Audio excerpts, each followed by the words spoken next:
25-30 എപ്പോഴും ഉള്ള ഫാമാണ്. മറ്റെവിടെയും കച്ചവടക്കാരും എല്ലാം വരുന്ന ഫാമാണ്. പ്രസവിച്ച വഴിക്ക് അവർ പീച്ചി നോക്കിയിട്ട് പാലില്ലെങ്കിൽ നമ്മൾ പശു മാറ്റി കൊടുക്കാൻ. പിന്നെ വീഡിയോ കോളിലോ ഒന്നും നമ്മ പശു അയക്കില്ല. നേരിട്ട് വന്ന് അവർക്ക് കണ്ട് ഇഷ്ടപ്പെട്ടാൽ കൊണ്ടുപോവാ. ഇത് കന്നിയാണ്. അത് സുന്ദരി ഒരു കന്നി പശു. നല്ല പൊക്കവും നീട്ടവും ഒക്കെ ഉള്ള പശു തന്നെയാണ്.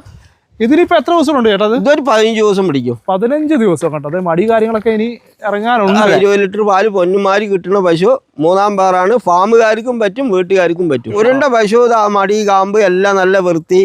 ഒരു 2 നേരം ഒരു 15 ലിറ്റർ പാല് കിട്ടാനുള്ള കപ്പാസിറ്റി ഉള്ള പശു. ഒരു 60 രൂപയിൽ സ്റ്റാർട്ടിങ് പറഞ്ഞത് ഈ ഐറ്റങ്ങളാണ്. കുറഞ്ഞ വിലയിൽ നല്ല പാൽശേഷിയുള്ള അടിപൊളി പശുക്കളെ നമുക്ക് കേരളത്തിൽ തന്നെ വാങ്ങാൻ കഴിയുന്ന ഒരു സ്പോട്ടിലാണ് നമ്മൾ നിൽക്കുന്നത് കേട്ടോ. അതും കച്ചവടക്കാരടക്കം വന്ന് പശുക്കളെ ലാഭത്തിൽ വാങ്ങുന്ന ഫാമാണ്. നമ്മളെ പാലക്കാട് ജില്ലയിൽ അത്തിക്കോടുള്ള നമ്മുടെ അപ്പുച്ചേട്ടൻ്റെ ഫാമിലാണ് കേട്ടോ. അപ്പോൾ നമ്മുടെ അപ്പുച്ചേട്ടൻ്റെ കോൺടാക്ട് ഡീറ്റെയിൽസ് കാര്യങ്ങളൊക്കെ ഡിസ്ക്രിപ്ഷനിൽ കൊടുക്കുന്നുണ്ട്. നിങ്ങൾ നേരിട്ട് വന്ന് കണ്ട് പശുക്കളുടെ ക്വാളിറ്റി ബോധ്യപ്പെട്ടെടുക്കുക.